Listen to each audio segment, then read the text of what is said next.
नमस्कार। प्रस्तुत है विश्वंभर नाथ शर्मा कौशिक के द्वारा लिखी हुई एक कहानी भाभी का बंदर। मैं लपका चला जा रहा था। इसी समय एक ओर से आवाज आई, पंडित जी। मैंने घूमकर देखा। एक परिचित नवयुवक मेरी ओर आता दिखाई पड़ा। उसका नाम श्याम नारायण था और वह बीए का विद्यार्थी था। उसने मुझे प्रणाम किया। मैंने मुस्कुराते हुए प्रणाम का उत्तर देकर पूछा, कहो क्या हाल चाल है, परीक्षा हो गई? जी हाँ। पर्चे कैसे किए? अपनी समझ में तो मैंने ठीक ही किए, पास होने की पूरी उम्मीद है। तो बस ठीक है। कहाँ जा रहे हो? ऐसे ही घूमने निकला हूँ। आप कहाँ जाएंगे? पार्क की तरफ जा रहा हूँ। तो चलिए मैं भी उधर ही चल रहा हूँ। हम दोनों चले। कुछ देर तक इधर उधर की बातें होती रही। सहसा वह बोल उठा, पंडित जी बंदर तो न पालिएगा? यह विचित्र प्रश्न सुनकर मैं चौंक पड़ा। मैंने उसकी ओर देखकर मुस्कुराते हुए कहा, क्यों, क्या बंदरों की आड़त खोल ली है? वह हंसकर बोला, नहीं, आड़त तो नहीं खोली है। एक बंदर है हमारे यहाँ, हम उसे निकालना चाह रहे हैं, लेकिन ऐसी जगह देना चाह रहे हैं जहां वह सुख से रहे, इसीलिए पूछा। सुख से तो वह कंपनी बाग में रहेगा, जहां बंदरों की छावनी है। उसे कंपनी बाग में छुड़वा दीजिए। वहां उसका गुजारा नहीं होगा। वह पालतू बंदर है, बचपन से आदमियों की संगति में रहा है। कंपनी बाग में नहीं रह सकता। जंगली बंदर पालतू बंदर को रहने ही नहीं देते। मनुष्य की संगति में वह अछूत हो जाता है, इसीलिए शायद जंगली बंदर उसका बहिष्कार कर देते हैं। कारण चाहे जो भी हो, पर बात ऐसी ही है। आपने कभी बंदर पाला है? आप अपना मतलब फरमाइए। न पाला हो तो पाल कर देखिए, बड़ा लुफ्त आता है। परंतु उस लुफ्त का तिरस्कार आप क्यों कर रहे हैं? हम तो काफी लुफ्त उठा चुके, परंतु अब स्थिति कुछ ऐसी है कि उसे रखना कठिन हो रहा है। इसीलिए किसी ऐसे व्यक्ति को देना चाहते हैं जो उसे अच्छी तरह से रखे। खैर, मुझे तो बंदर वंदर नहीं पालना, अपने मित्रों से पूछूंगा। यदि कोई पालना चाहेगा तो आपके यहाँ से मंगवा कर भिजवा दूंगा। यदि ऐसा कर दीजिए तो बड़ी कृपा हो। कृपा शब्द सुनकर मैंने समझ लिया कि दाल में कुछ काला है, क्योंकि कृपालु वह समझा जाता है जो कोई वस्तु देता है। जब दाता यह समझता है कि उसकी दी हुई वस्तु ग्रहण करके प्रतिग्रही उस पर कृपा करेगा, तब मामला कुछ गड़बड़ होता है। यह सोचकर मैंने उससे कहा, आखिर मामला क्या है जो आप उसका दान करने के लिए इतने आतुर हैं? किसी ग्रह शांति के लिए पंडितों ने बंदर का दान तो नहीं बताया? हाँ जी, नहीं, यह बात नहीं है। तो फिर क्या बात है? आप सुनना ही चाहते हैं तो चलिए, पार्क में बैठकर बतलाऊंगा। 10 मिनट में हम लोग पार्क जा पहुंचे। एकांत स्थान ढूंढकर हम दोनों घास के फर्श पर बैठ गए। बैठते ही मैंने कहा, अब बतलाइए क्या मामला है? लेकिन यह वादा कीजिए कि मामला सुन लेने के बाद भी आप बंदर को अपने किसी मित्र के हवाले करने का प्रयत्न करेंगे। अच्छा, यही सही। अगर उस बंदर की किसी की हत्या करने की आदत नहीं है तो अवश्य प्रयत्न करूंगा। जी नहीं, बड़ा सीधा है, काटना तक नहीं जानता। तब तो कोई चिंता नहीं है। उसने कहना आरंभ किया, हमारी भाभी को जानवर पालने का बेहद शौक है। कुत्ता पाला है, बिल्ली है, तोता है, मैना है, खरगोश है। ये तो सब पहले से ही है। अभी 15-20 दिन हुए एक बंदर वाले से बंदर खरीद लिया। हमारे भाई साहब को कुत्ता तथा तोता मैना रखने में तो कोई आपत्ति नहीं हुई, पर बिल्ली और खरगोश से उन्हें बड़ी चिढ़ है। और वाकई बात यह है कि इन दोनों की वजह से बड़ी गंदगी रहती है और ये नुकसान भी काफी करते हैं। लेकिन जब भाभी ने बंदर खरीदा तो भाई साहब का धैर्य ही छूट गया। वह बोले, आखिर तुम्हारा मतलब क्या है? क्या घर को चिड़ियाखाना बनाना चाहती हो? परंतु भाभी ने उनको समझा दिया, जैसा कि वह सदैव समझा देती हैं। हमारे भैया में इतनी ही कमजोरी है, भाभी के हट के सामने उन्हें दबना ही पड़ता है। अपने इस हट की बदौलत वो भैया को जैसा नाच नचाना चाहती हैं नचा लेती हैं। मैंने कहा, आश्चर्य है कि ऐसी दशा होते हुए भी आपकी भाभी को बंदर खरीदने की आवश्यकता महसूस हुई। मेरी बात पर ध्यान न देकर श्याम नारायण बोला, जिस दिन बंदर लाया गया उस दिन तो घर में विद्रोह ही फैल गया। भैया तो कूड़े ही, मुझे भी भाभी की यह हरकत अच्छी न लगी, परंतु भैया को अविलंबित देखकर मुझे भी मौन धारण करना पड़ा।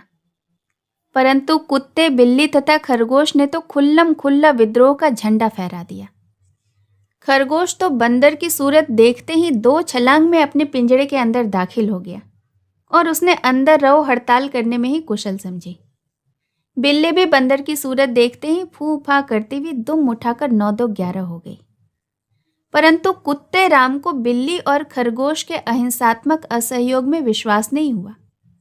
वह गुर्राकर बंदर की ओर जो लपका तो बंदर महाशय उचक कर मेज पर चढ़ गए। मेज पर 2 चीनी मिट्टी के गुलदान रखे हुए थे, उनमें से एक नीचे गिरकर चूर हो गया। इधर कुत्ते राम अपने दोनों अगले पंजे मेज पर रखकर खड़े हो गए थे।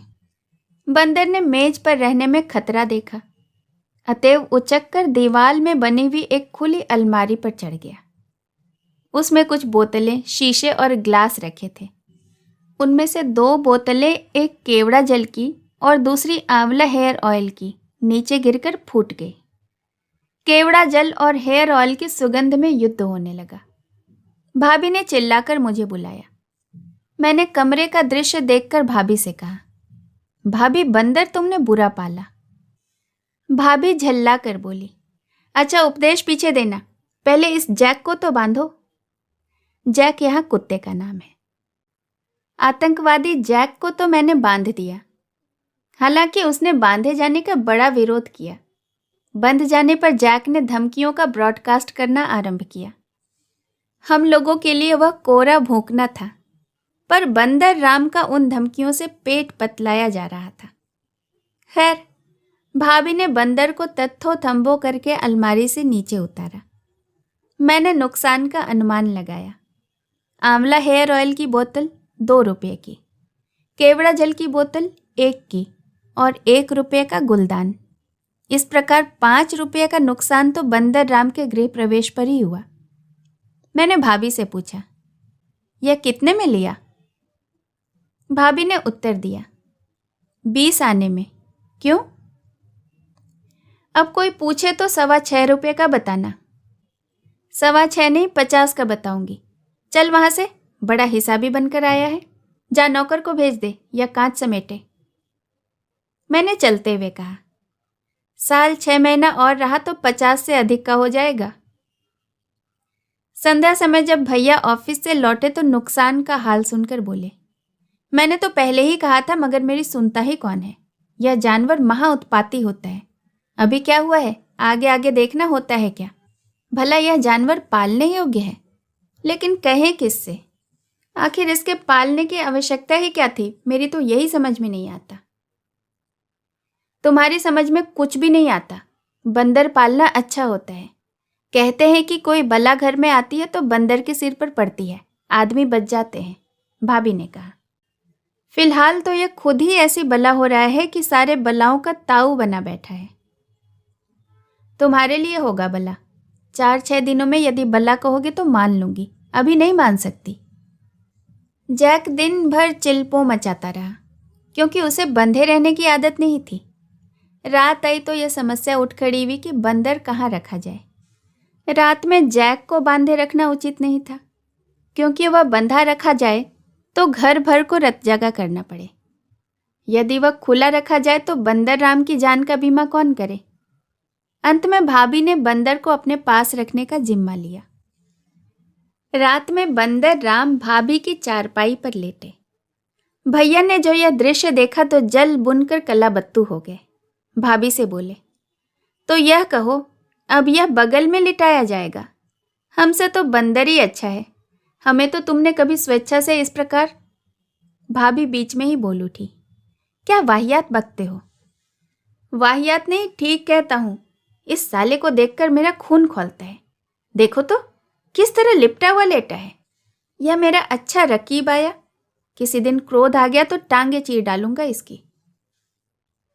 कल को अपने बाल बच्चे होंगे और वे पास लेटेंगे तो तुम उन्हें भी न देख सकोगे।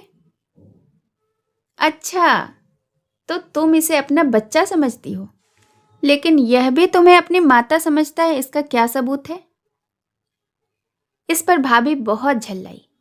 उन्होंने बंदर को उठाकर नीचे फेंक दिया। बोली, लो, न लिटाऊंगी। जैक ने मार डाला तो तुम्ही को हत्या लगेगी। जैक बेचारा इस मुस्टंडे को भला क्या मारेगा? इससे जैक की ही जान बच जाए तो गनीमत समझो, भैया ने कहा। बंदर राम फिर उचक्कर चारपाई पर हो रहे और उसी प्रकार लेट रहे। भैया बोले, यह इस प्रकार टलने वाला थोड़े ही है। भाभी ने फिर उठाकर फेंक दिया, परंतु वह फिर आकर लेट गया। भाभी ठुनक कर बोली, अब बताओ, अब मैं क्या करूं? यह तो बार बार आ जाता है। भैया बोले, करोगे क्या? लिटाए रहो। पिछले जन्म में इसने कोई पुण्य किया होगा, उसी का फल तो इसे मिल रहा है। दूसरे दिन एक तरफ बंदर बंधा, दूसरी तरफ जैक। अब क्या था? दोनों की प्रश्नोत्तरी चलने लगी। इधर जैक भूखता था, उधर बंदर महोदय उछल उछल कर अपनी भाषा में न जाने क्या सलवाते सुना रहे थे। खरगोश राम तो नजरबंद ही हो गए। वह अपने पिंजड़े से ही यह सब दृश्य देखकर ईश्वर को धन्यवाद दे रहा था कि वह काफी सुरक्षित है। बिल्ली लापता थी, लेकिन भोजन के समय फूंक फूंक कर पैर रखती हुई काफी चौकन्नी अपने चारों ओर देखती हुई आई। उसने दूर से देखा कि जैक और बंदर की जवाबी लड़ाई चल रही है। कुछ देर तक वह चुपचाप बैठी देखती रही। अब उसे विश्वास हो गया था कि बंदर राम फिलहाल खतरनाक नहीं है। तब वह आई और भोजन से निवृत्त होने के पश्चात तुरंत ही अज्ञातवास में चली गई। मुझे मजाक सूझा। दूसरे बंदर को चुप कराने का भी विचार था। हमारे यहाँ होली की भांग की माजून बनी थी। उसमें से मैंने एक बर्फी चुपके से लाकर बंदर को दे दी। बर्फी लेकर पहले तो उसने सूंघी, तत्पश्चात थोड़ी सी दांत से कतरी। मीठी जो लगी तो झट से मुंह में रख ली। थोड़ी देर तक तो गाल में दाबे रहा, तत्पश्चात खा गया। इसके पश्चात मैं एक कार्यवश कुछ देर के लिए बाहर चला गया। वहां से लौटकर जो देखता हूं तो ऐट सिंह चुपचाप अफीमची की भांति सिर झुकाए और आंखें बंद किए बैठे हैं। मैंने कहा, कहो दोस्त, क्या हाल है?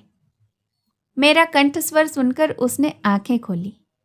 आंखें अंगारों की तरह सुर्ख हो रही थी। कुछ क्षणों तक मेरी ओर देखकर फिर आंखें बंद कर ली। मुझे एक और बात सूझी। कान धोने की पिचकारी में पानी भरा और लाकर उसके मुंह पर फट से मारा। मुंह पर पानी पड़ते ही ऐट सिंह एकदम उछल पड़े और इस कदर खफा हुए कि खुले होते तो मेरी खैर ही न थी। भाभी बोली, यह क्या करने लगे? बेचारे को परेशान करते हो।